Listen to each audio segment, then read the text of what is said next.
जय जगन्नाथ बंधुगण आपण मानकु मोर ही चैनल रे स्वागत। आपणकर जदि बिछा राशि होइथाए तेबे एही भिडियोटी को शेष पर्यंत देखंतु। बिछा राशिर व्यक्ति विशेषक जीवन एही मास ठारू बदलिबाकू जाउअछि, कारण ग्रह नक्षत्र मानकर चलन रे गोटे बहुत बड़ परिवर्तन हेबाकू जाउअछि, जहा द्वारा एमानकर जीवन रे चलिथिबा समस्त दुख कष्ट एवं समस्यार अंत हेबाकू जाउअछि, पुणी थरे खुशी फेरिबाकू जाउअछि। देखंतु बुध शुक्र एवं सूर्यंकर राशि परिवर्तन हेबाकू जाउअछि एवं बृहस्पति मध्य वक्री हेबाकू जाउछंती, जहा द्वारा आपणक जीवन रे किछि बड़ हेबाकू जाउअछि। आपणक जीवन रे चलिथिबा समस्त दुख कष्टर अंत हेबाकू जाउअछि, पुनर्बार आपणकर जीवन रे खुशी फेरिबाकू जाउअछि।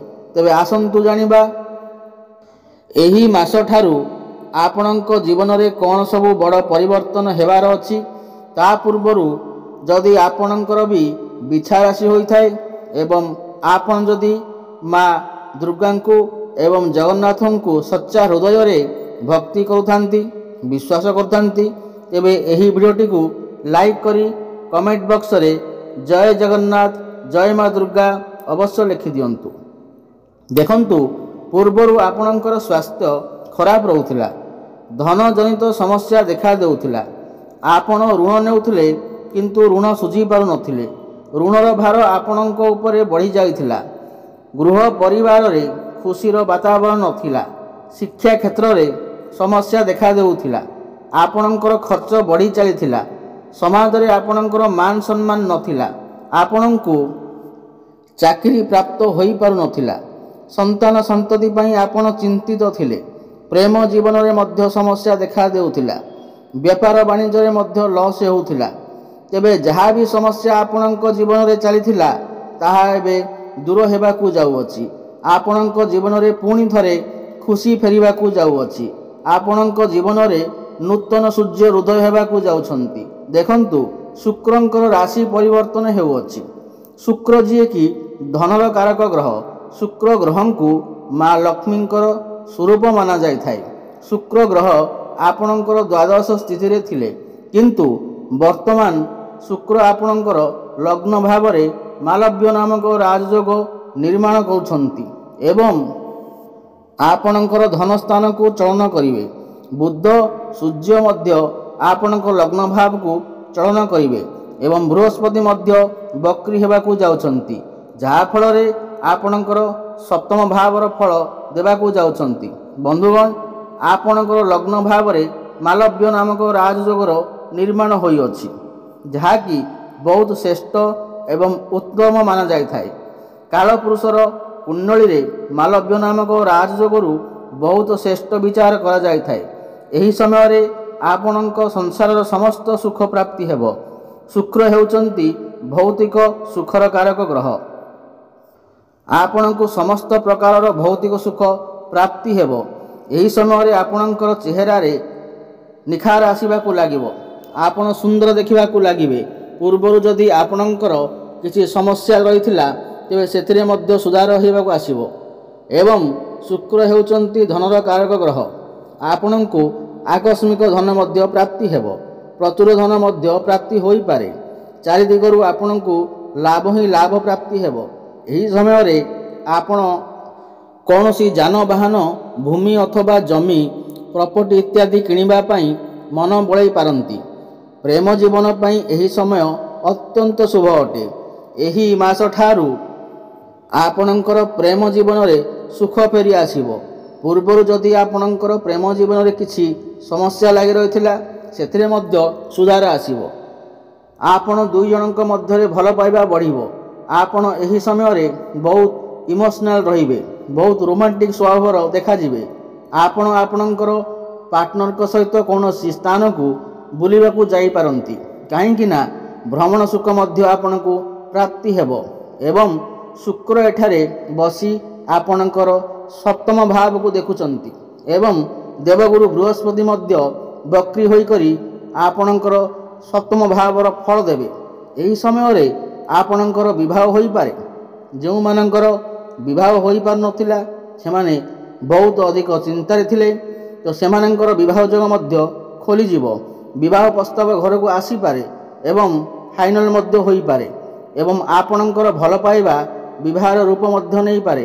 ଏବଂ ସପ୍ତମ ଭାବ ଡେଲି ଇନକମ୍ର ଭାବ ହୋଇଥାଏ, ବେପାର ବାଣିଜ୍ୟର ଭାବ ହୋଇଥାଏ, ବୈବାହିକ ଜୀବନରେ ଭାବ ହୋଇଥାଏ।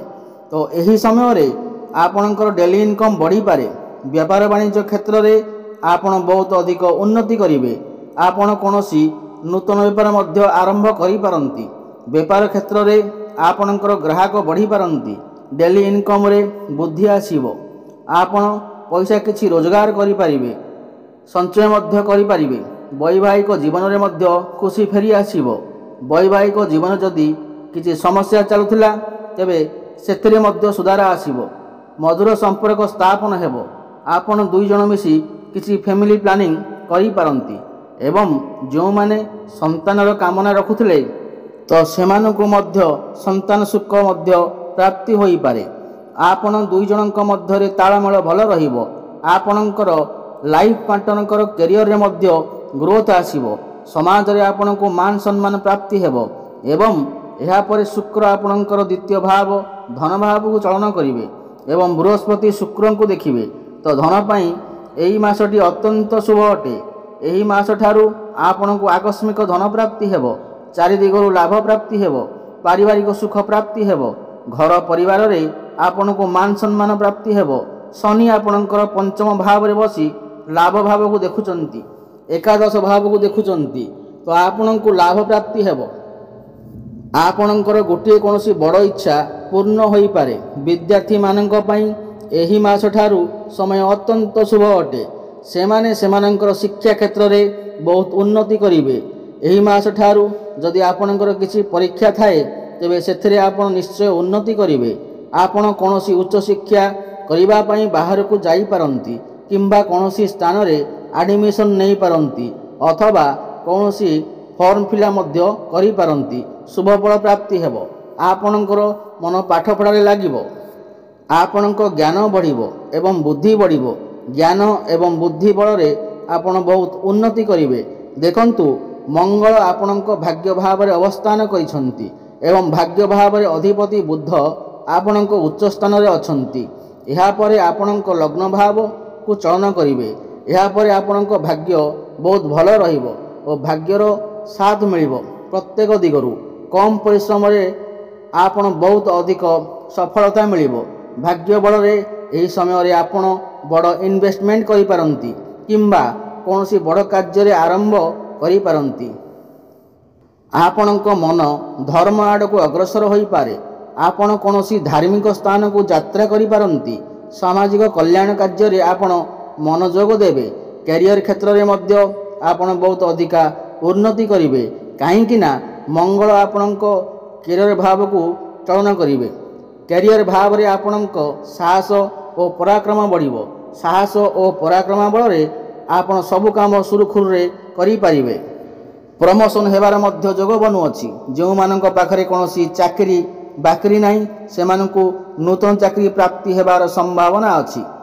ଉପରିସ୍ଥ ଅଫିସରଙ୍କ ସପୋର୍ଟ ମଧ୍ୟ ଆପଣଙ୍କୁ ପ୍ରାପ୍ତି ହେବ।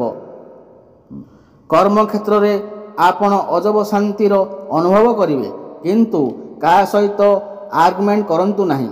କଥାର ସମାଧାନ ଶାନ୍ତି ଉପାୟରେ କରନ୍ତୁ, ନଚେତ୍ ଆପଣ ଅସୁବିଧାରେ ପଡ଼ିପାରନ୍ତି।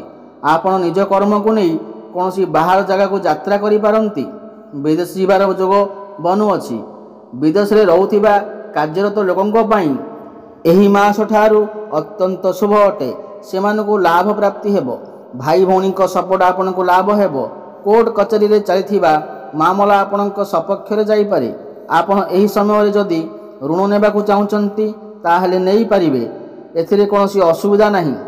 ଆପଣଙ୍କ ମାଙ୍କ ସ୍ୱାସ୍ଥ୍ୟରେ ପରିବର୍ତ୍ତନ ଆସିପାରେ। ମାଙ୍କର ସ୍ୱାସ୍ଥ୍ୟରେ ସୁଧାର ଆସିବ। ମାଙ୍କ ସହିତ ଆପଣଙ୍କ ସମ୍ପର୍କ ବହୁତ ଭଲ ରହିବ। ପିତାଙ୍କ ସ୍ୱାସ୍ଥ୍ୟରେ ଯଦି କିଛି ଅସୁବିଧା ଥିଲା ସେଥିରେ ମଧ୍ୟ ଅନେକ ମାତ୍ରାରେ ସୁଧାର ଆସିବ। ବନ୍ଧୁଗଣ, ଏହି ମାସଠାରୁ ଆପଣ ସମସ୍ତ କ୍ଷେତ୍ରରେ ଉନ୍ନତି କରିବାକୁ ଯାଉଛନ୍ତି। ତାହା ପ୍ରେମ କ୍ଷେତ୍ରରେ ହେଉ, ବୈବାହିକ କ୍ଷେତ୍ରରେ ହେଉ, ସ୍ୱାସ୍ଥ୍ୟ କ୍ଷେତ୍ରରେ ହେଉ, ଭାଗ୍ୟ କ୍ଷେତ୍ରରେ ହେଉ, ବେପାର ବାଣିଜ୍ୟ କ୍ଷେତ୍ରରେ ହେଉ, ସମସ୍ତ କ୍ଷେତ୍ରରେ ଆପଣ ଶୁଭଫଳ ପ୍ରାପ୍ତି କରିବେ। अधिक शुभफल प्राप्ति करने माँ महालक्ष्मी आराधना करंतु। माँ महालक्ष्मी को पद्मफूल अर्पण करंतु एवं सूर्यदेव को प्रत्येक दिन जल अर्पण करंतु। प्रत्येक दिन हनुमान चालीसा पाठ करंतु। आपण को शुभफल प्राप्ति हेब। जदि आपण को मोर यही वीडियोटी भल लगे ताहले वीडियोटी को लाइक करंतु एवं चैनल टी को सब्सक्राइब करंतु। जय जगन्नाथ। पुणी देखा आगामी वीडियो रे। रहुची। धन्यवाद।